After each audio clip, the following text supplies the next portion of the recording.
First and foremost, I'd like to thank God. Without him, none of this is possible, and through him, I can do all things.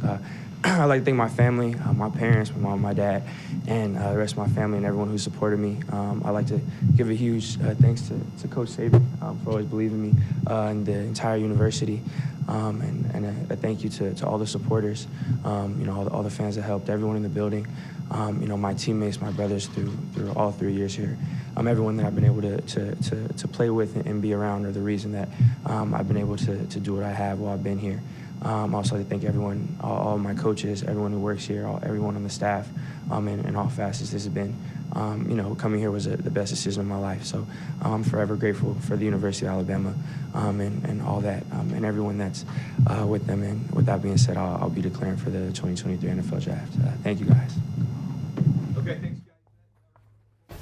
All right, if you're just joining us here on CBS Sports HQ, we are following some breaking news out of college football where Will Anderson, Bryce Young, and Jahmyr Gibbs have all declared for the NFL Draft. Ryan Wilson and Rick Spielman, they got a little podcast and they talk about all things NFL Draft all year long. You're taking a look at Ryan Wilson's latest mock draft. As of right now, he has Bryce Young going number 1 overall to the Texans. He's got Will Anderson there going 3 overall. That is that trade, remember, because of the Broncos. He has him going to the Seahawks, number 3. And then Jahmyr Gibbs, I believe, is the projected 15 overall draft.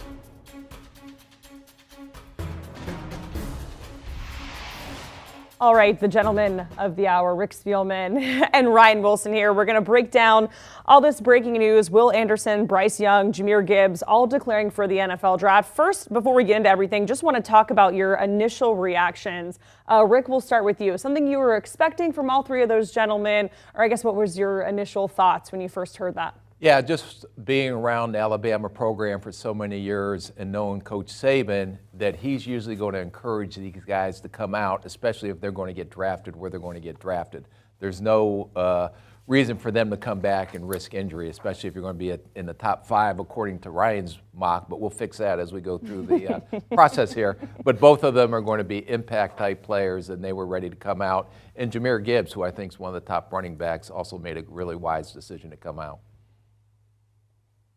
All right, Ryan, we'll send it over to you. Rick's exactly right. And Nick Saban talked about this. When these kids are prepared and they've done all they could do at Alabama, it makes sense for them to move on to that next step. And Bryce Young is one of the best players in college football. He's going to be one of the first players drafted once we get around to the draft. The same holds for Will Anderson. And Jahmyr Gibbs is an exciting running back who made a good decision leaving Georgia Tech to come to Alabama, as he alluded to. And Rick knows this better than I do, but from the outside looking in and just talking to a few people around that program, you'd be hard-pressed to find a former Alabama player that doesn't love Nick Saban and what he's done, and not just as a coach, but as almost a mentor and leading these young men. And you got a sense of that in that press conference there when each and every one of those young men thanked Saban personally for what he's been able to do. And I think it's a testament to Saban as a coach.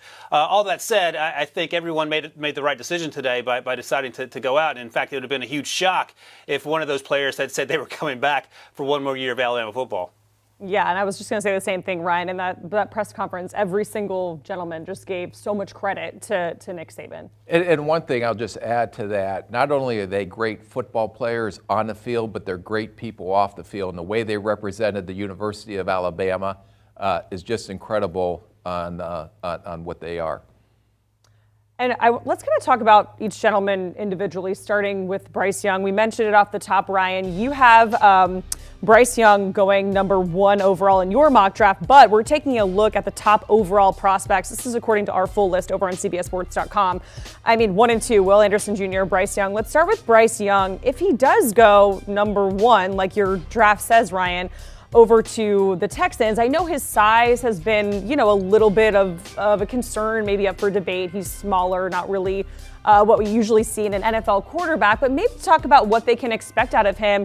And do you think he'll be successful as a franchise quarterback in Houston, Ryan?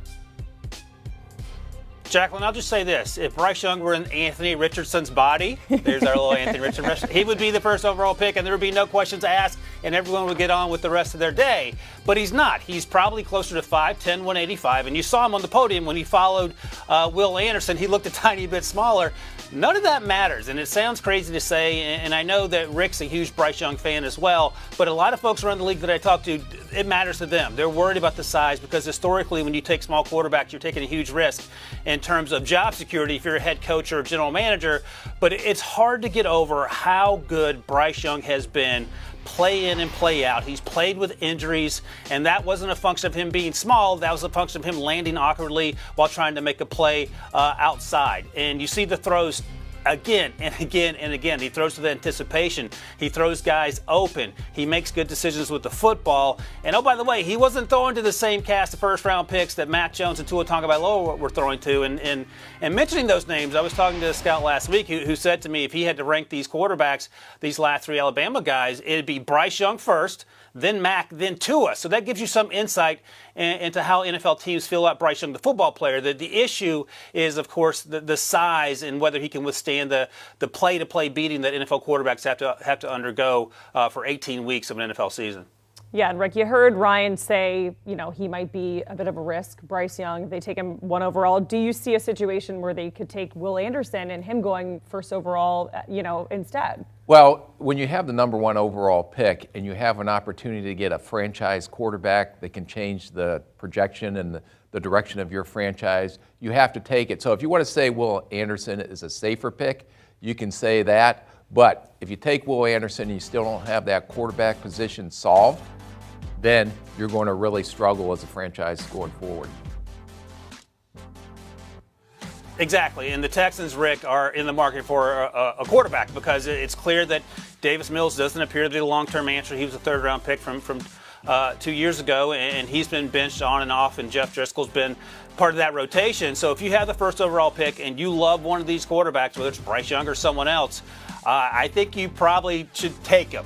Will Anderson, as you note, is a fantastic football player, but he's not going to be able to lead game-winning drives in the fourth quarter, which is what you need. Now, the Texans also have the number 12 pick, and perhaps they want to sit around. Maybe they do want a Will Anderson, and maybe they want to move up the board at 12 to come back and get a quarterback. But as you know, Rick, that's an incredibly risky prospect if there's a guy you love that you're willing to pass on at the top. All right, and Rick, let's talk about just Alabama players in general, the legacy that Nick Saban has instilled there. What separates a Bama player from other teams, other schools? One, I know what type of kids they're bringing into that program. So not only are they high-quality football players, but they're high-quality people. And I think Nick Saban at Alabama does a phenomenal job, maybe the best in the country, of developing these young, talented players when they come in.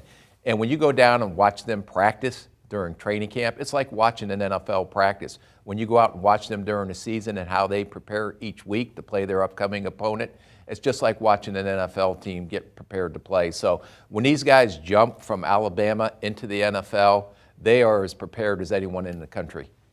And Ryan, we want to talk a little bit more about Gibbs. Shown a lot of great potential this season. What can fans expect from him as he is about to, go into the NFL?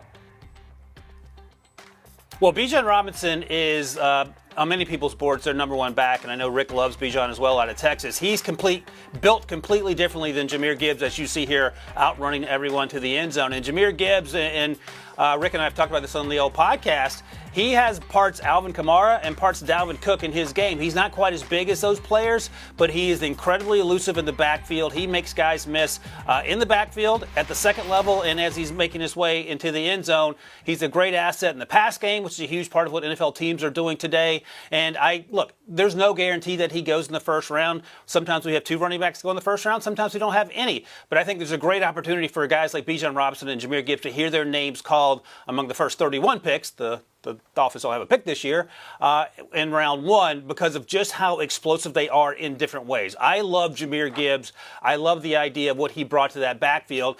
And in many times, he served as a security blanket to Bryce Young because those playmakers at wide receiver weren't there consistently this year. And I thought he did himself a lot. He helped himself a lot by playing in Alabama in the way that he did. And I think that he's going to find himself, if not in the first round conversation, he'll be one of the first 40 or 45 players drafted once we get to that point in the process. And I would keep, and we've talked about this, to me, he reminds me of close as Christian McCaffrey as anyone that's come out in this draft. Not only because he is smaller, but Christian McCaffrey's not that big.